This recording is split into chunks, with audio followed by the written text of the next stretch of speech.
We're here with Tim Meaney from the Asian Development Bank. Tim, the ADB's been involved in a number of green deals in Southeast Asia, going back to a geothermal deal in the Philippines in 2016. What's brought this on? Why such a long involvement? Well, the ADB has been very heavily involved in green finance and sort of generally thematic social bonds for significantly longer than that.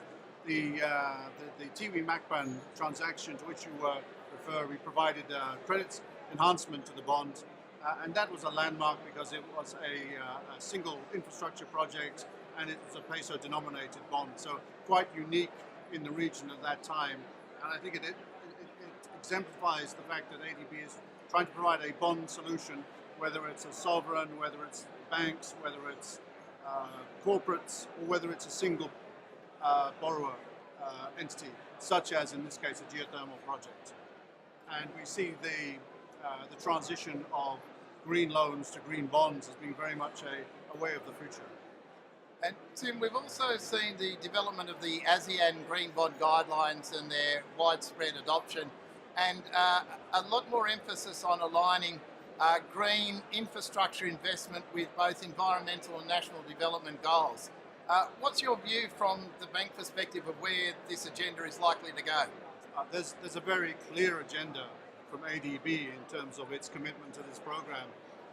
The ADB recently released its Strategy 2030, which commits to $80 billion of its own funding to support climate change projects. So ADB, whether it is in terms of providing knowledge support to assist governments, project preparation support, financing, the emphasis on climate change, the impact of climate change, and the support of developing countries to meet these challenges is very much front and center of where ADB is traveling.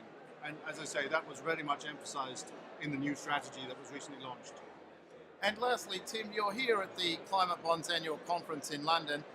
What's your general impression, what's your general feeling of where the green finance and climate finance debate is going? I think, for me, the climate bonds issue this conference is absolutely essential for the development and dissemination of the information. We're still at a very early stage in the development of the green bond markets. We still have a lot of institutional resistance from many sources. So this community, which the CBI team has put together, is very effectively broadening the base and the awareness, both of the importance of the issue underlying the need for climate financing and the benefits of the climate financing products themselves. Timothy Meaney from the Asian Development Bank, thank you for talking to us at the Climate Bonds Annual Conference. Thank you for the invitation. This has been a delight. Thank you.